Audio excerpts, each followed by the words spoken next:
Mi gusano y yo. El primer día de la temporada que pasé junto a mi inquilino corporal, o al menos el instante en que su presencia comenzó a llamar mi atención, sentí un picor punzante sobre el tórax. Levanté la playera para encontrarme con una roncha dura y rosada a medio camino entre mis costillas y el ombligo. Dado que nos encontrábamos en plena temporada de lluvias, supuse que debía tratarse del piquete de algún insecto, quizá de chinche o de pulga, porque de mosco definitivamente no tenía apariencia. Y pese al hormigueo incómodo que me causaba, procuré olvidarme del asunto. Sin embargo, al día siguiente la roncha amaneció más inflamada. Tenía el tamaño de una luneta y me picaba bastante. Era como tener un tercer pezón. Pero tampoco parecía haber motivo para alarmarse demasiado. Una reacción exagerada de mi dermis, nada más eso. Un brote de alergia. ¿Podría ser que el piquete fuera de araña o de gusano azotador? Ingerí mi antihistamínico de confianza y me esforcé por mejor pensar en otra cosa. No obsesionarme como a veces tiendo a hacer. Salir de casa, usar ropa holgada, lavarme con jabón neutro y aplicar ungüento. Con eso tendría que bastar. Claro que en ese momento ignoraba la verdadera naturaleza del huésped que comenzaba a gestarse en mi interior y la ingrata sorpresa que me aguardaba hacia el final de la semana.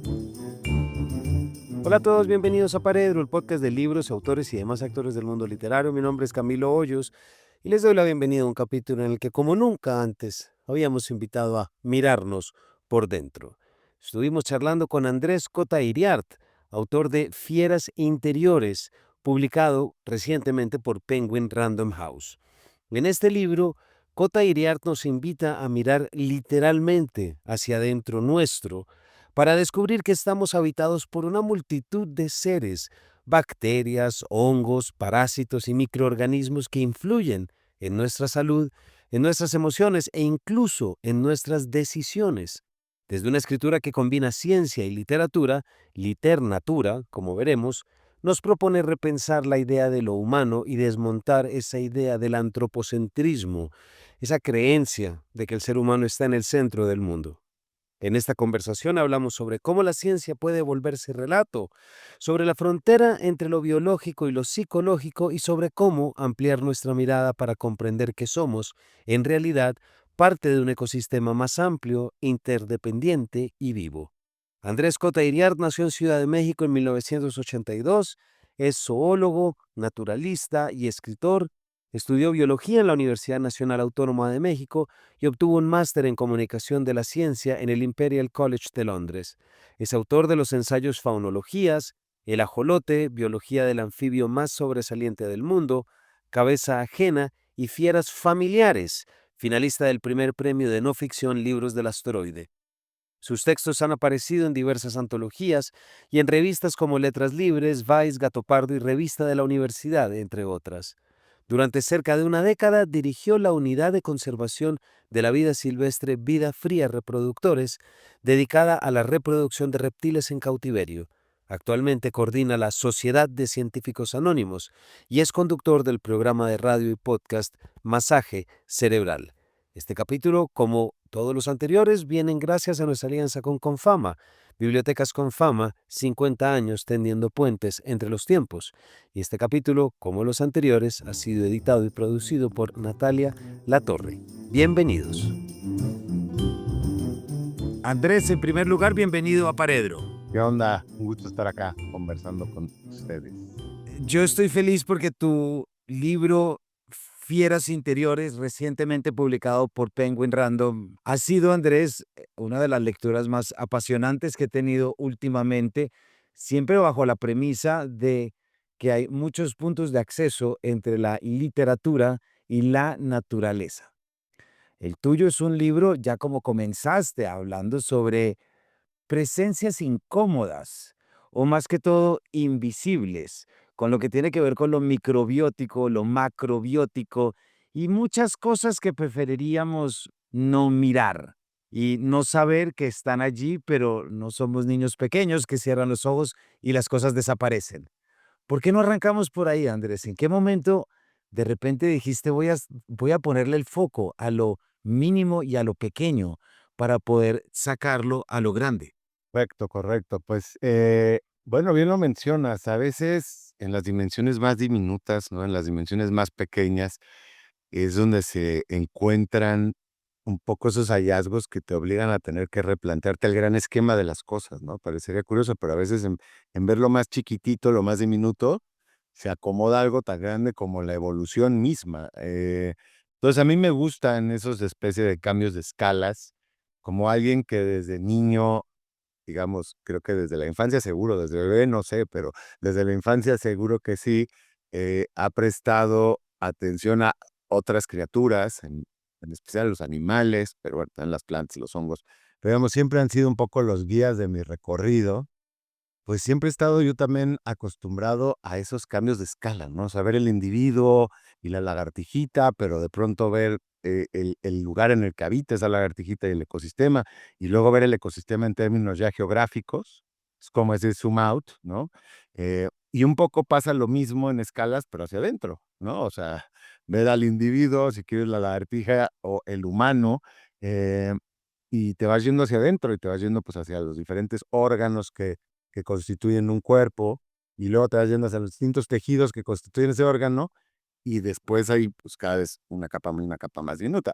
En la más pequeña de todas, pues, estarían los genes, ¿no? O sea, eso ya creo que esas son como las partículas elementales, vaya, pero digamos que en la capa más pequeña de la vida, ¿no? Donde lo que está vivo, pues, es el paisaje celular.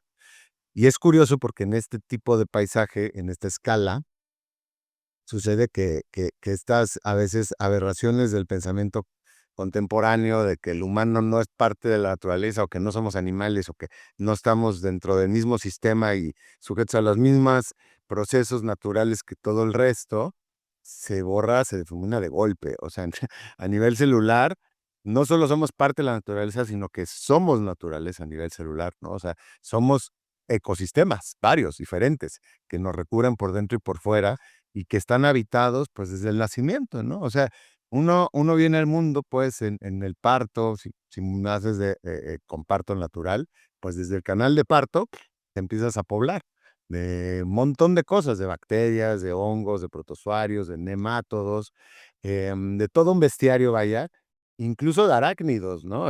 Mucha gente luego lo ignora porque no nos lo cuentan de pequeños, creo que sería muy importante. Yo hago mi labor con las amigas de mi hija, y cuando te lo cuentan a los 9 años no te angustia, lo tomas como, ¡ay, qué chistoso! Y se vuelve parte de tu... Pero a los adultos sí que nos angustia de pronto enterarnos de que tenemos arácnidos viviendo en el rostro, ¿no? Que hay 2 especies de ácaros que son, pues, endémicos de los rostros mamíferos, y como nosotros somos un primate más, pues, tenemos estos ácaros pululando, sobre todo en el mentón, en las mejillas, ¿no? En la frente, en la nariz. Y usualmente, pues, pasan desapercibidos, ¿no? Aunque de pronto, pues, dadas ciertas circunstancias, se puede disparar su población, y entonces te dan rosácea y con el rostro rojo, o se te hace un urzuelo. Fue muy curioso porque el día que presentamos Fieras Interiores, acá que se lanzó el libro acá en México, coincidió con que yo estaba atravesando por una perrilla, le decimos en México, el orzuelo, enorme, como nunca había tenido, y había el mismo día de la presentación de la mañana fui a una dermatóloga porque dije: "Esto ya nos autolimitó", y resultó que yo tenía rosácea y la dermatóloga me enseñó con un microscopio los ácaros de mi rostro salidos de control, y cómo este suelo, pues, era parte bacteriano, pero también tenía que ver con los ácaros. Y dije: "Ah, caray, o sea, están clamando, ¿no? Mis fieras interiores", y bueno, interiores, pero mis fieras diminutas, están clamando su presencia, ¿no? Esas coincidencias entre la vida, la ficción, siempre ahí te llaman la atención.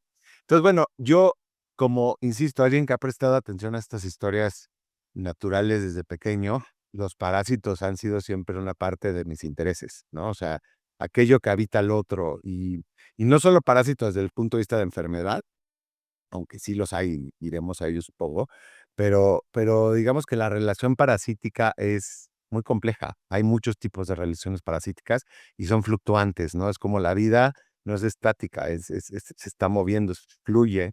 Y estas relaciones de parasitismo, pues, a lo mejor en 10,000 años se vuelven simbiosis, ¿no?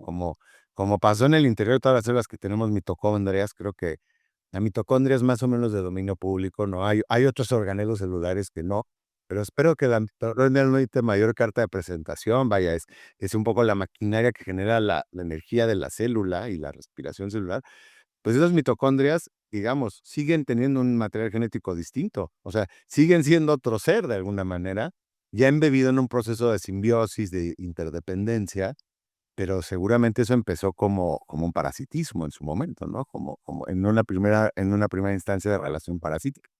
En fin, entonces yo que quería un poco eso, como presentar varias capas, varias dimensiones de estas tipos de ser habitado por otro, pero también a la vez hacer un poco una oda, ¿no? O sea, llevarlo más allá de solo la enfermedad, como para entender que es probablemente el esquema de vida, ¿no? La estrategia de vida más socorrida en el planeta, ¿no? Más o menos hay cálculos que estiman que 3 de cada 4 seres vivos, o sea, 3 de cada 4 son parásitos. Imagínate. Entonces, claro, nuestras concepciones, luego así como modestas que tenemos de cómo pensamos que son las cosas, se quedan muy limitadas, ¿no? Y por otro lado, pues también tienen una incidencia, muchos de los que causan la enfermedad, pues tienen una incidencia ya no solo sobre el devenir de los organismos, sino sobre el devenir de las especies y por lo tanto de los procesos evolutivos. Entonces, bueno, yo digo, es que sí vale la pena, empezar, no sé si es lavar su nombre, porque no sé si eso me corresponde a mí o no, pero por lo menos ampliar las perspectivas que tenemos, que las que sacamos sentido, ¿no?, a las cosas. Pues a mí me parece que al hablar de ampliar la perspectiva hay una labor y creo que por ahí ya nos estás contando y la audiencia que por favor tiene que ir a ver este libro, ya se va dando cuenta un poco de lo que supone ampliar, ¿cierto? Hay algo, Andrés, que a mí me encantó y lo que nos estás diciendo, los arácnidos en el rostro, es no tanto cuánto vemos, sino cuánto dejamos de ver y cuánto no nos han contado que debemos ver. Fíjate que hace poco se hablaba de un cometa que pasó hace 3 días, lo lo astronómico, pero también lo microscópico, ¿verdad? Que nos cuestionan radicalmente cuál es nuestra perspectiva, cuál es nuestro tamaño. Más adelante iremos a cómo yo creo que tu libro es una protesta frente a lo antropocéntrico y a la noción de lo humano que creemos que nosotros somos quienes habitamos. Pero hay algo que me fascina, Andrés, y creo que no sé qué puedas contarnos de esto, pero yo siento que es una manera de enseñar a mirar distinto y a crear conciencia sobre aquello que no porque no lo veamos, no existe, no influye sobre nosotros y no determina aquello que hemos creído en muchos casos que es el libre albedrío. Y claro que sí, qué linda forma de ponerlo. Ojalá que, digamos, si eso no era el libro, pues ya está de gane, ¿no? Este, además de que, bueno, yo siempre creo mucho en el humor, es mi manera de expresarme y es mi manera de concebir un poco el mundo. Y aunque en este libro hay muchos relatos de enfermedad y muchos relatos de enfermedad autovivenciales, pues, creo que cuando revisitas, digo, la enfermedad, si te curas y la revisitas, pues, bueno, la puedes contar con humor, ¿no? En el momento de la enfermedad nada tiene de chistoso. Pero bueno, en fin, si se logra esto que mencionas, insisto, me voy a sentir muy ya dichoso de que el libro logre cosas así. Sí, los humanos tenemos muchos sesgos, por supuesto. Nos abrazamos a muchos sesgos. Uno de ellos es un sesgo de tamaño. Creemos que la realidad es esto en lo que operamos, ¿no? O sea, sentimos que nuestro tamaño corporal de alguna manera implica que esa es la realidad, porque ahí es donde nos movemos, ¿no? Como seres conscientes. Pero definitivamente eso solo es una capa de la realidad. O sea, así como estamos diciendo, hay para arriba y para abajo. O sea, estamos dentro de un planeta, vaya, que flota en un cosmos gigantesco que a veces cuesta trabajo incluso a imaginarlo, ya digamos, comprenderlo, ¿no? Pero para adentro también. Entonces, esto de libre albedrío, pues sí, si eres responsable o no de tus actos, pues a escala celular no tiene sentido, ¿no? O sea, nadie tiene libre albedrío en términos químicos, por ejemplo. O sea, tú no decides qué reacciones químicas suceden y cuáles no, como tampoco decides realmente qué células tuyas se multiplican y cuáles no. Pues ahí está el cáncer como mejor ejemplo, ¿no? Cuando se sale de control la división celular, pues genera problemas agudísimos, tanto que es el coco de la salud contemporánea, y eso pues no está en poder de decisión de uno, que se, que se multipliquen o no esas células. Entonces yo creo que en escala, digamos, celular no tenemos libre albedrío, pero también llevándolo más allá. Siempre que estoy hablando del libro con una audiencia en vivo, tú les preguntas, ¿alguien aquí decidió nacer? A lo mejor hay por ahí alguien, ¿no? Como tu Illuminati, así que Dios sí, pero en general nadie decide nacer, ni de nacer en donde nace. Y en ese sentido, pues no tienes libre albedrío de la existencia siquiera.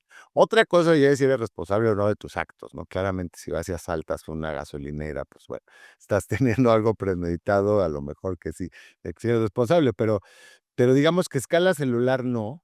Y ese libre albedrío o fantasía de libre albedrío que solemos tener, pues, se defiende mucho en el libro, en buena medida está guiado por entes que no son humanos, ¿no? O sea, por todas esas bestiario de criaturas que nos habitan. O sea, hoy en día el término microbiota a lo mejor también ya se ha vuelto más de común uso, ¿no? Mucha gente ya tiene noción, o tiene alguna o siempre le decíamos flora intestinal, ¿no? Antes, se le decía flora intestinal. En realidad no es flora, es biota, porque no es planta, es de todo. Pero bueno, no solo es intestinal, en fin, pero sirve como para imaginarlo, o sea, como la biota intestinal, pues hay una biota de cada resquicio de tu ser, diferente, y que desempeña, pues, funciones indispensables para la vida cotidiana y para la existencia próspera, ¿no? O sea, sin microbiota puedes existir, pero metida en una burbuja, como estos niños burbuja porque todo te enfermaría, o sea, estos seres que te habitan, en buena medida son los que confieren tu sistema de defensas, tu sistema inmunológico. Que es curioso, ¿no? Suena como contraintuitivo, o sea, estas bacterias y virus y lombrices que me habitan, en realidad me están defendiendo de otros patógenos, ¿cómo puede ser? ¿No?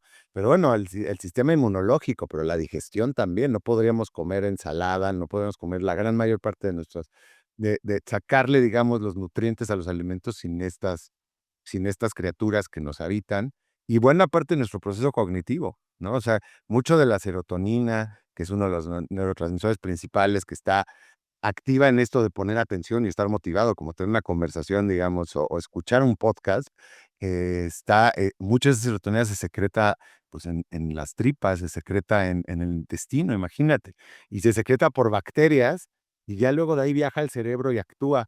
Entonces, con esta idea de que la paz es el segundo cerebro, la segunda mente, es totalmente correcto.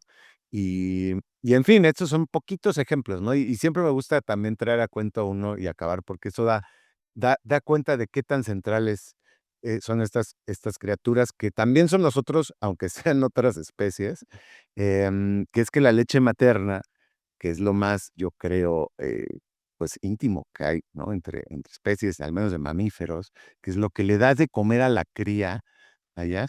Bueno, la leche materna humana en buena medida está, bueno, y de cualquier otro mamífero, eh, su composición está destinada a alimentar bacterias, ¿no? No la cría, o sea, son azúcares, polisacáridos, cosas que alimentan, es alimento de bacterias, papilla de bacterias, porque, pues, esas bacterias son las que van a hacer que la cría prospere.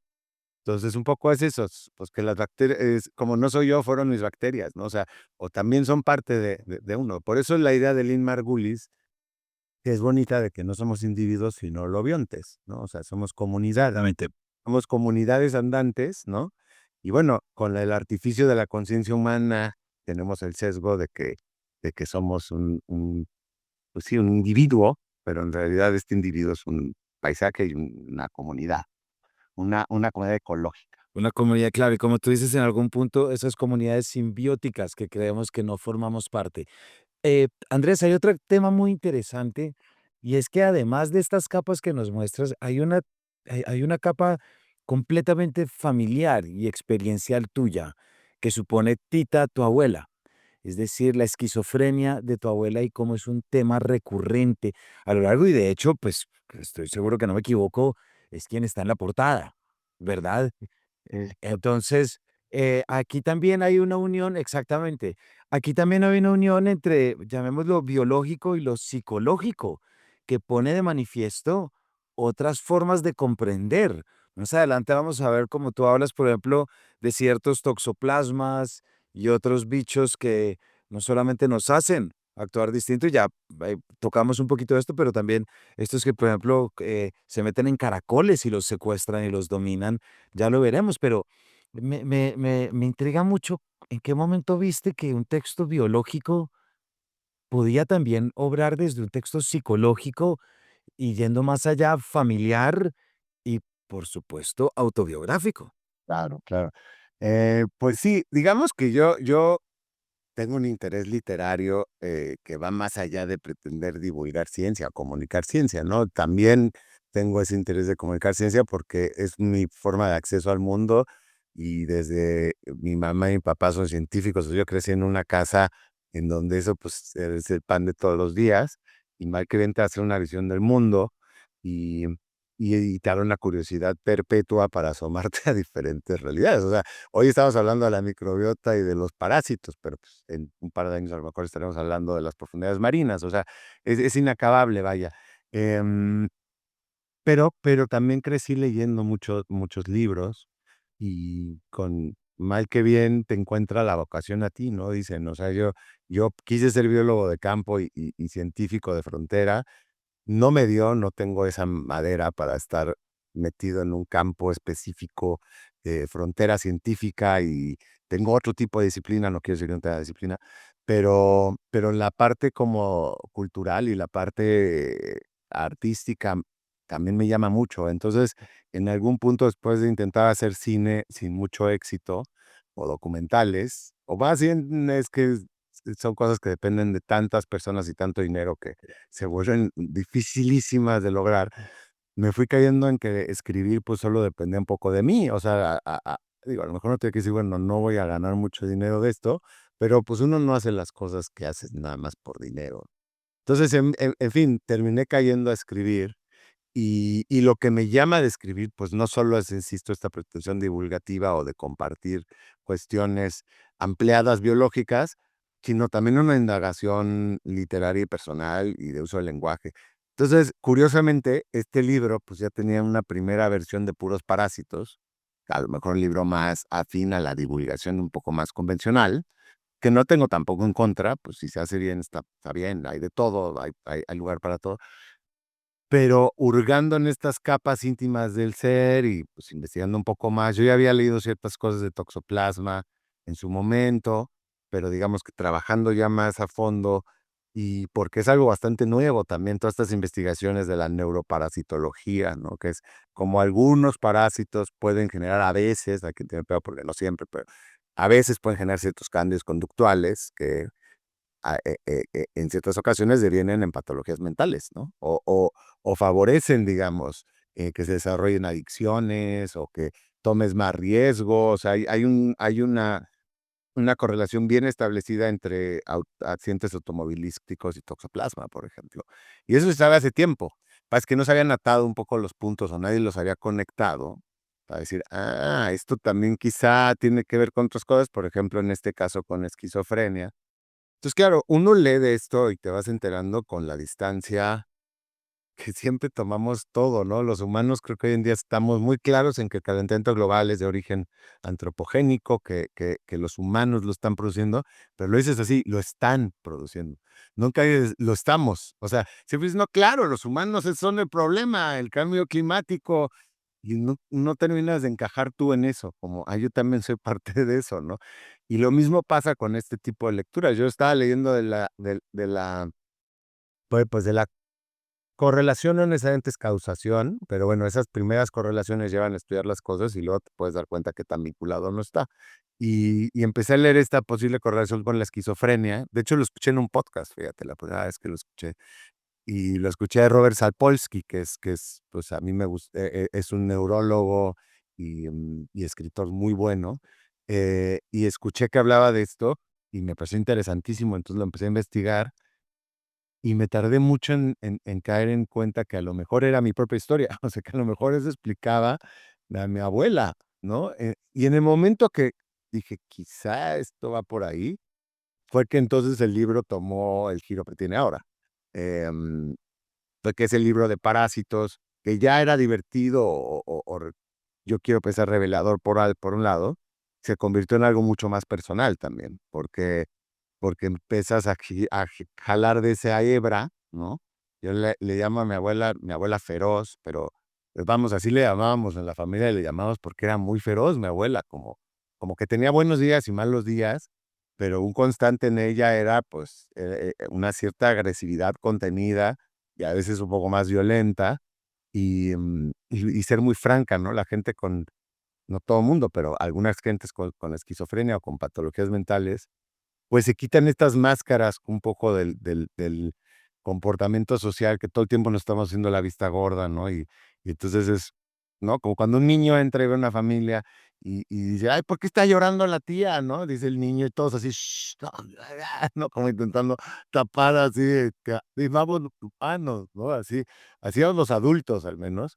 Y quienes no están en esa frecuencia, pues operan con una franqueza que a veces raya en la, pues sí, en la ferocidad, ¿no?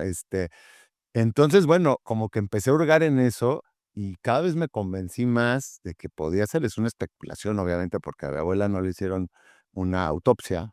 O sea, la manera en que tú te puedes cerciorar si hay este tipo de afección neurológica debido a toxoplasma es haciendo la autopsia, es post-mortem, ¿no? Y es en el cerebro, y ahora se han estudiado bastantes pues, por ejemplo, en el SIDA o en otras enfermedades que tienen que ver con un problema inmunológico, ¿no? Que te baja tu sistema de defensas, por ejemplo, es también bien sabido de tiempo atrás que a veces se desarrollan cuadros como de, pues, que tienen que ver con que te van haciendo problemas a nivel cerebral, ¿no? Se van haciendo diversos problemas que crean, este, pues, que las ves post-mortem, pues, ahora es toxoplasma, se sabe y genera así muertes, ¿no? O sea, estaba intentando acordar del nombre técnico y no pude, pero vaya, va creando como encefalitis o va creando diferentes aversiones, cuadros que tienen que ver con neurológicos a partir de que tienes las defensas bajas y el parásito.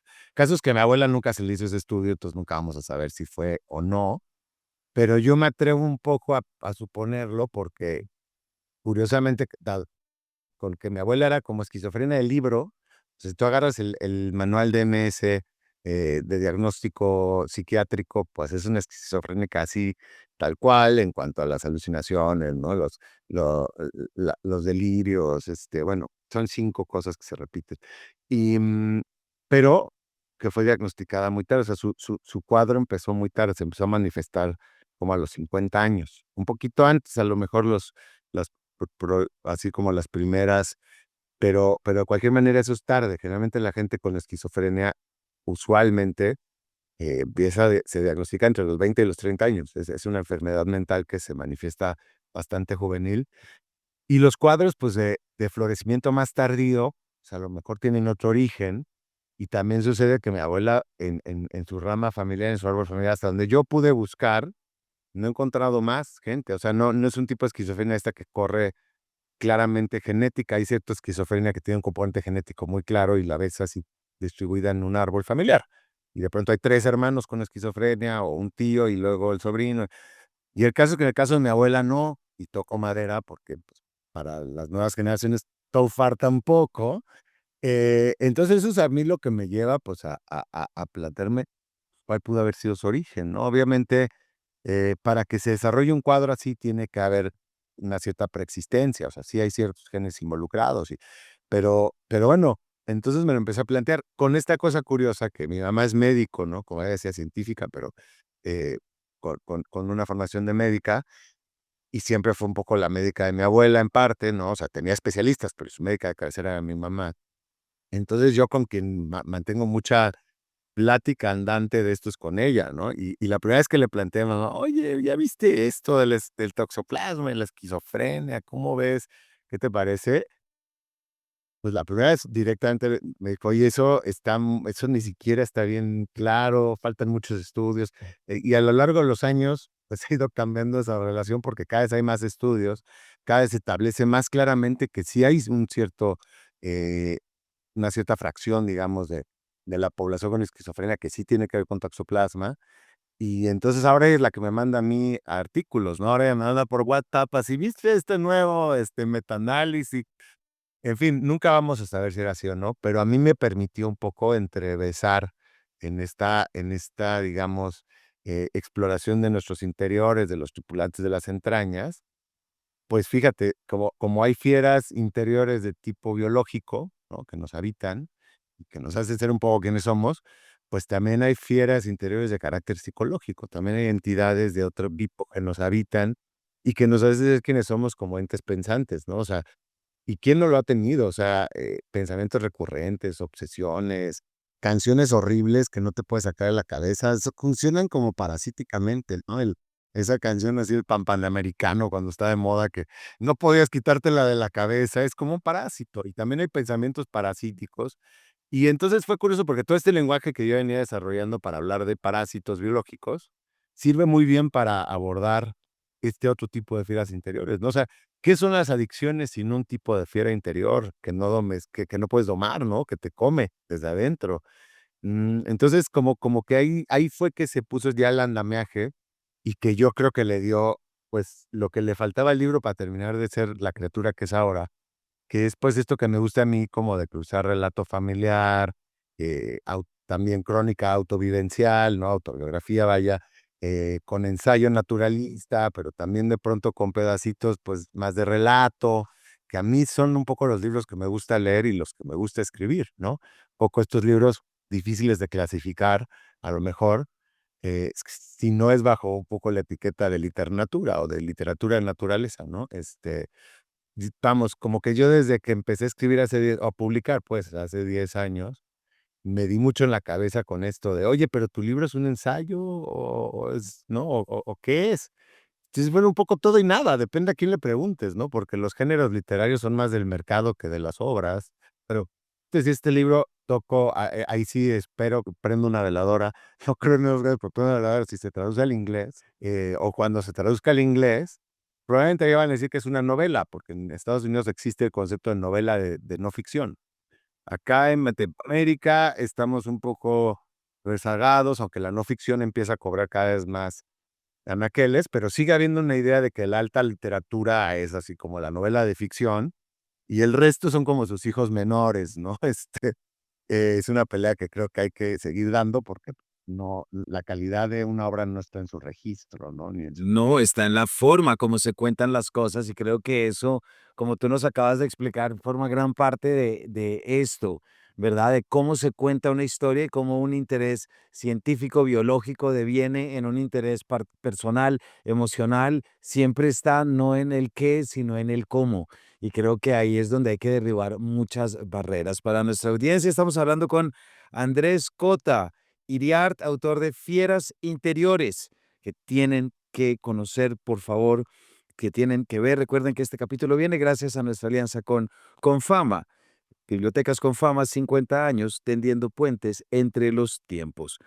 Andrés, hay algo que te quiero preguntar. Es que mira, yo me acuerdo perfectamente, creo que la tarde en que iba en el carro y mis padres comentaron en voz alta que a un amigo de una tía le habían descubierto un gusano en el cerebro porque había comido carne de cerdo cruda. Y me acuerdo, es decir, lo recuerdo. Recuerdo también lo que suponía entrar al baño y dejarla solitaria, por ejemplo. Es decir, todo aquello que supone algo que creo que tiene que ver como con miedos, con ciencia ficción prácticamente. Ahorita antes de arrancar te lo decía, ahí está Alien, ahí está Ridley Scott, tú eres, el bicho está en tu cuerpo, es huésped tuyo, te requiere y te necesita para que él pueda vivir como tantos ejemplos de los que tú pones en el libro. Te quiero preguntar, ¿cómo te relacionaste? Si para ti en algún momento supiste que cuando entrabas a hablar como de estos ecosistemas interiores resultarían inquietantes, fascinantes, extraños o un poco siniestros, porque no creo que dejen de ser eso. Falta ver cualquier fotografía microscópica de lo que es un bicho, es lo más miedoso que hay. ¿Sí me explico? No sé si en algún momento tuviste esa impresión, que me parece fascinante por demás. Sí, habría que agregar ahí también, en tiempos recientes, pues, The Last of Us, ¿no? Ese otro fenómeno mediáticamente igual, videojuego y serie, que en ese caso es un hongo, que en ese caso es un hongo más basado en hongos reales, que son los Cordyceps y otros géneros que vuelven pocos zombies, pero a las hormigas, ¿no? A las hormigas es el más famoso, pero bueno, a buena parte de los insectos, cada uno tiene su propia especie. Y que si en algún momento esos hongos, pues, mutaran y dieran el salto para hacer lo mismo con los mamíferos, pues, estaríamos literalmente sentenciados, ¿no? Entonces, sí hay algo, sí es curioso, o sea, hay algo que parecería siniestro, pero es bajo la narrativa que le damos los humanos a esto, ¿no? Posiblemente, claro.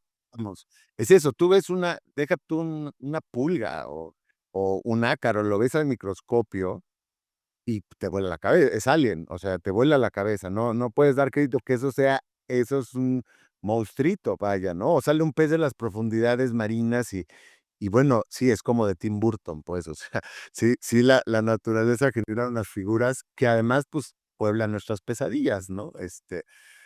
Sí, si tú ves una cara al microscopio, lo único que puedes agradecer es que esa cosa no mida 2 metros, porque si fuera así ya no estaríamos acá, ¿no?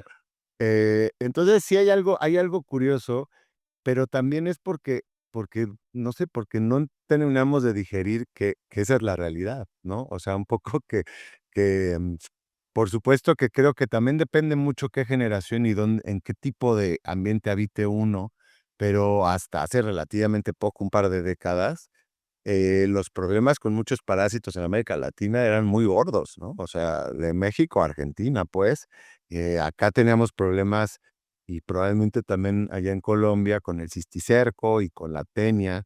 Esta idea de que tiene una tenia en la cabeza en realidad es un cisticerco, que es, todo depende si tú consumes el huevo o consumes la carne con los quistes. Si consumes la carne con los quistes, que hay una de cerdo y hay una de res, pues la carne mal cocinada de cerdo o de res que tenga los quistes, y hubo una época en que eso era común, vaya, que tú puedes agarrar una rebanada de jamón y a lo mejor olvidas el quiste.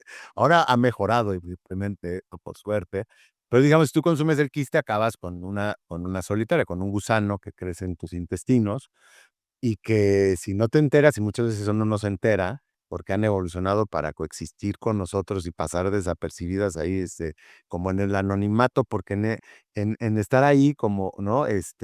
Anónimas en tus intestinos, pues está su vida, ¿no? Entonces, claramente produces más moco, no te inflamas, es más, adelgazas, ¿no? Existe la dieta de la solitaria. Claro. Todas esas cosas que un ciudadano promedio de hoy en día atesora, pues claro, hay solitarias que han pasado, se estima, 10 años en la panza en las tripas ajenas, imagínate. Pero bueno, el caso es que si te comes la carne con el quiste, pues terminas con la solitaria, que tiene sus cosas, pero te da anemia en el peor de los casos. Lo malo es que si tienes tú un gusano adulto, pues estás regando los huevos. Y ahí es donde está este riesgo de salud pública muy grueso, porque si tú consumes los huevos, entonces generan cisticercos. Y muchos de estos cisticercos, como son muy chiquitos, migran por el torrente sanguíneo y en algún momento van y se atoran haciendo un capilar y se calcifican. Y entonces, si eso te pasa en el cerebro, pues tiene, imagínate, repercusiones enormes, ¿no? O sea, directamente puede ser letal, cuando no, pues generar psicosis o epilepsia. El caso es que, bueno, eso se ha combatido por suerte, porque insisto que antes era bastante más común, pero seguimos regando las hortalizas con agua negra, ¿no? O sea, bueno, al menos aquí en México es uno de los grandes problemas que se riegan, sobre todo las fresas, pues todo lo que aquí desinfectamos, o sea, cuando te dicen desinfecta tu lechuga, desinfecta tus espinacas, desinfecta tus fresas, es por ello, ¿no? Porque seguimos regándolos con aguas negras. Entonces, seguimos, nosotros mismos metiéndonos el pie, ¿no? Así como, em, pero bueno, sí pertenecen a un territorio que trastoca un poco la fantasía, sea para lo siniestro, o sea para lo surrealista, o sea para lo casi fantástico, estas condiciones de vida, de habitar a otro y que a veces implican no solo habitar a uno, sino habitar a 2 o 3 organismos diferentes a lo largo de tu vida. Imagínate que para pasar la infancia solo lo puedes hacer dentro de un crustáceo de agua dulce, pero cuando llegas a la pubertad y te vas a volver adolescente, solo puede suceder en un pescado, y nada más te puedes volver adulto en un felino.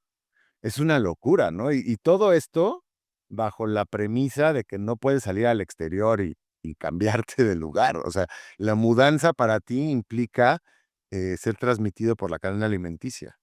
En serio que cuando tú empiezas a ver estos ciclos de vida de estos parásitos, pues no puedes más que darles crédito, ¿no? O sea, o apreciarlos o entenderlos desde su perspectiva, porque es más difícil que yo digo que es más difícil que el movimiento social en Latinoamérica, o sea, que escalar de clase social en Latinoamérica. O sea, imagínate estos cuates, naces dentro del agua y tienes que reproducirte en un ser terrestre. Qué improbable es eso, ¿no?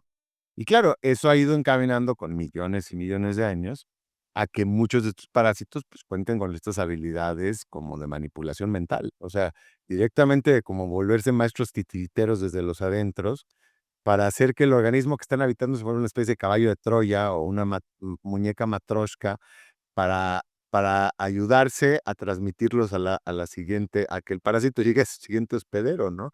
Es muy sorprendente, es francamente sorprendente lo que logran desde adentro, insisto, como con reunir los químicos. Y bueno, al final los animales estamos guiados en buena medida por hormonas y neurotransmisores, ¿no? O sea, por más complejos que queramos sentirnos, somos cócteles bioquímicos, nuestras acciones se guían así. Entonces, claro, si tú tienes la habilidad de juguetear con esos cócteles bioquímicos y cambiar a lo mejor el premio a ciertos estímulos, pues desde adentro, como una marioneta, estás conduciendo a este ser que estás habitando, pues a veces hacia su propia muerte, ¿no? O sea, o bueno, no quiero sonar tan drástico, porque si lo dejamos así, entonces parece maquiavélico. Pero fíjate, están estos gusanos, ¿no? Es uno de los casos como más mediático y que hoy en día en Instagram a cada rato te lo bota el algoritmo, o al menos a mí, a lo mejor no todo el mundo. Pero estos grillos, ¿no? O mantis también, que de pronto ponen en agua y les sale un gusano mucho más grande, o grillo mucho más grande que la propia mantis. Bueno, resulta que estos que son los gusanos, les llaman gusano gordiano, ¿no? El gusano gordiano de los grillos suicidas, es que todos son como nombres o títulos como de Póster Wallace, ¿no? O sea, ya Es que es muy la bueno. literatura, ellos la literatura a ti. Pero bueno, eso es un gusano que pues para sus primeras etapas de vida tiene que ser dentro de un insecto, vamos a pensar en un grillo, pero que llegado el llamado de la adultez, ¿no? O sea, llegado el momento de que la reproducción clama, pues solo puede suceder dentro del agua. Y si tú estás adentro de un grillo, ¿cómo llegas adentro del agua? Bueno, pues ha llevado la evolución a que estos gusanos controlen al grillo y lo hagan suicidarse directamente, así, suicidarse y tirarse al agua. Y ya dentro del agua, pues el gusano se libera y hace su frenesí reproductivo y todo vuelve a comenzar. Pues resulta que si lo dejas hasta ahí, pues parece una historia, insisto, como maquiavélica, ¿no? Pobre grillo. Pero bueno, si lo abres un poquito más el encuadre y ves que en muchos de estos ecosistemas donde sucede, esos grillos ahogados se vuelven a veces el 80% del alimento de los peces que hay y que eso sostiene un poco la ecología de ese ambiente. Entonces es cuando te obliga a tener que ver las cosas así, como interconectadas, como procesos más allá de un solo individuo, ¿no? Esos flujos, pues, energéticos. Pero bueno, a mí me vuelan la cabeza. Sí que trastocan un poco la fantasía, pero son realidad. Claro, pero forma parte, creo que es lo que venimos hablando de la forma de entenderlos, de insertarlos en una narrativa que y ya para ir cerrando, que lastimosamente se nos acaba el tiempo, pero es un término que quiero sacar. Tú ya mencionaste hace un ratico que es la liternatura.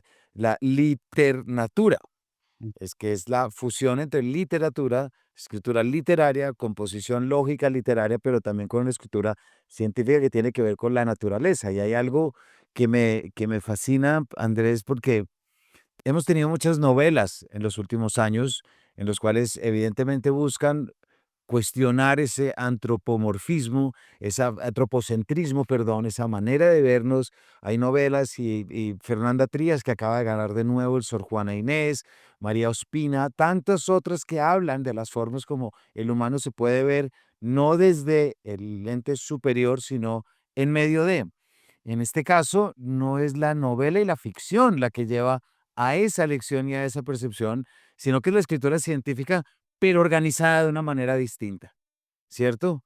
Porque en este caso es donde creo que hay un diálogo y es el motivo por el cual invito a toda la audiencia que vayan a conocer esta obra, porque es la escritura científica con la perspectiva literaria que permite no mirarnos al ombligo, sino mirar hacia adelante y ver dónde estamos. Oye, o mirarnos al ombligo, pero adentro del ombligo, ¿no? Ahí sí ya con todo lo que veríamos, con todo el mugre que alcanza a estar dependiendo de su profundidad. Mirarse al ombligo para ver qué habita dentro del ombligo. Sí, digamos o sea, a lo mejor lo ampliaría un poco más, porque la idea de la literatura a lo mejor es eso, quitarse del centro, ¿no? Y cuando digo quitarse del centro, pues es voltear a ver la vida de otros seres vivos, obviamente, o la vida de la montaña o del río, ¿no? Ampliar un poco la narrativa a más allá de la telenovela humana, ¿no? Este, pero tampoco abandonar al humano, o sea, más bien en ampliar nuestra perspectiva sobre nosotros mismos, sobre nuestra concepción y qué lugar ocupamos en el mundo, ¿no? O sea, también obviamente va a haber literatura como este caso, que está más centrada en lo humano, pero es el humano entendido como ecosistema, vaya. Entonces es una cuestión que se distingue por su fondo, ¿no? Y no por su forma, porque hay poesía, hay ensayo, hay relato, hay ficción, hay de todo en la literatura, pues en esta corriente, que yo a veces también me gusta ampliar con narrativeza, porque si vamos a inventar neologismos, para que también involucre podcast y también involucre obras de teatro y también involucre documentales, ¿no? Em, y que yo creo que pues poco a poco va ahora formando una corriente cada vez más sólida de letras en español, por suerte. Se nos había olvidado, porque no es que en nuestros territorios no haya, yo creo que en las lenguas, aparte del castellano, en las diferentes culturas que todavía sobreviven a los embates de la hegemonía occidental, seguro que hay muchas narrativas de este tipo, ¿no? O sea, no han olvidado ellos, pues, una visión un poco más animista y yo creo más correcta de la realidad. Entonces, bueno, eso es la literatura. ¿Sabes qué sería bueno también decir antes de, porque no sé si a lo mejor pueda suscitarse esta confusión? Yo tengo un libro anterior, pero se llama Fieras Familiares, es otro libro. Sí. No es el mismo, o sea, este nuevo es con Random House, que además logré convencer ya a Random House de que en el texto de Salapa dice literatura, o sea, ya estamos insertando, ¿no? La corriente Sí, señor. Solapa de Penguin, y que además valdría la pena también mencionar para quienes estén escuchando y viendo, pues que lo vean, que también involucra, pues, algún familiar, ¿no? Logramos hacer un libro, pues, que se sale un poco de la convención, al menos de estas colecciones, y con Claramente. esquema de Esos dibujos son increíbles, tienes toda la razón en mencionarlos. porque yo creo, me gusta a mí los libros que se componen como por capas y que la estructura misma es parte de la narrativa. Y siempre, bueno, siempre quiero buscar hacerlo de maneras diferentes. En Fieras Familiares, ese libro está con Libros del Asteroide, que también pues, se distribuye en sus librerías de confianza. Ahí son otro tipo de capas, pero también me gusta que involucre cierta narrativa visual, para que no todo sea lo que te cuento, sino que también hay algo que te despierta la imaginación de una manera diferente, ¿no? Entonces se va haciendo un proceso cognitivo, yo espero, enriquecido, ¿no? Y espero que la idea de decirle literatura narrativeza, que hay quienes le dice ecoescritura o letras verdes o econarrativa o vaya, hay varias etiquetas por ahí flotando, pero el punto es nombrarlo porque al final es ponerle nombre a una constelación de obras que ya están ahí y de obras que igual van a estar, ¿no? Pero creo yo que al ponerle nombre un poco, etiqueta a la corriente, pues justamente apelamos a estos géneros en los que a veces no creemos para el mercado, para que se vuelva un poco una de demanda y que las librerías haya un anaquel de literatura y en las bibliotecas. En Colombia ustedes tienen esta biblioteca bastante fuerte, que eso es algo que yo envidio, porque acá en México se ha perdido, pero que en las bibliotecas también y que en las ferias del libro haya así su pequeña sección para que no se quede como un margen o un nicho y se pueda trasvasar a más, ¿no? Porque al final, pues es parte de la literatura, creo yo, una parte que a mí por lo menos me emociona mucho. Y entonces, bueno, yo espero que sigamos apoquinando obras ahí. Curiosamente, a la vez, fíjate, empieza a ver que lo mencionas ahorita. No solo obras que están ya por ahí, sino que además van ganando premios, así, sin deliberado, ¿eh? O sea, porque, pues sí, el Sor Juana es uno de ellos, ¿no? Pero también puedes ver el Sumario de las plantas oficiosas de Efrén Giraldo, que es de la Exactamente, sí. ganó el premio de no ficción independiente, y es un libro de plantas, vaya, ¿no? Bueno, ya depende, en cada país va cambiando, pero acá el año pasado el Premio Nacional de Ensayo y el Premio Nacional de Poesía fueron ganados por libros de literatura, uno del calamar gigante y otro de las ballenas. Entonces es creo que el momento para decir, oye, esto no es necesariamente el nicho del nicho, sino es un poco la inquietud actual, ¿no? Y al final la Exactamente. literatura en especial, pues son espejos de la inquietud humana. Y además, Andrés, y cierro con un punto adicional, y es que mientras más se lea este tipo de literatura, más nuevos escritores y creadores van a entender que así se puede escribir, que esto se puede hacer. Y de esta forma la gente puede, y muchas personas, incluso quienes nos están oyendo, saber que a veces creemos que no se pueden decir las cosas de cierta forma, y leerlas como tú las escribes y como lo estás trayendo es también mostrar un camino, que hay otras formas de abordar, como lo hemos hablado durante este rato, hay otras formas de abordar la información científica, la información fáctica, las cosas que son, que parecen que no ser, pero que sí son. Y creo que el mundo siempre termina siendo en cómo encontramos nuevos caminos para saber lo que creemos saber, pero desde otras luces y desde otras perspectivas. Toda la razón. Y también, pues, lo que decías, central, a empezar a desdibujar ese antropocentrismo radical con el que operamos, ¿no? Y que nos lleva a sentirnos superiores. O sea, ya no solo el centro del universo mismo, sino superior, y, pues, que nos llevan a estas cuestiones como llamar a los bosques recursos naturales, o sea, llamar al bosque mercancía. Y como somos bajo nuestra propia narrativa, o sea, este pedestal en el que nos autoadjudicamos, pues solo nos ponemos nosotros mismos, ¿no? O sea, y como seguimos repitiéndonos un poco que somos distintos, que estamos demarcados, que somos diferentes, cuando no los hijos favoritos de los dioses, ¿no? Imagínate, pues estamos empoderados a que todo lo demás me pertenece, ¿no? Y es para mí. Si seguimos por ahí, no le quedan muchas generaciones más a esto que llamamos calidad de vida, ¿no? O sea, creo que la humanidad prosperará porque mala hierba nunca muere, pero de una manera muy diferente a como estamos ahorita. Em, y definitivamente vale la pena, antes de llegar ahí, darle un poco de vuelta al barco, ¿no? Y mitigar lo más posible, em, para seguir estirando esto que es maravilloso de la condición humana, también es maravillosa la condición humana. Y creo que en buena medida eso tiene que ver con la narrativa, con qué nos decimos que somos. O sea, los humanos somos un poco las historias que consumimos, ¿no? Nos vamos armando a partir, es como una bola de nieve, y entonces esas historias que nos hacen ser quienes somos, pues pueden ser diferentes esas historias y nos pueden empezar a decir que somos uno más, ¿no? Una criatura. Así es.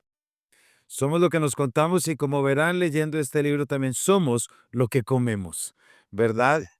Para la audiencia hemos estado hablando con Andrés Cota Iriart, autor de Fieras Interiores, el gran recomendado, para que vean y en práctica y en experiencia lectora todo esto que venimos hablando. Andrés, muchísimas gracias por habernos acompañado. Última cosa, un anuncio Por favor. parroquial. En finales de enero voy a visitar Colombia, fíjate, voy a estar allá y voy a ir a Jericó, voy a ir a Medellín y voy a ir a Cartagena como Ah, parte. muy bien, en el Hate Festival, me imagino. Entonces ahí voy a estar justamente presentando este libro. Si usted le hizo Ah, bueno, pues miren, y está por ahí, lo podemos conversar en viva voz, ¿no? pues gracias por traerlo porque creo que muchos querrán ir a oírte y por supuesto a leerte, Andrés. Así que ya sabe, la audiencia, muchas gracias. Fieras Interiores de Random House. No olviden este título que desde ya tienen que ir a buscar. Gracias por habernos acompañado y nos vemos en una próxima edición de este Paredro.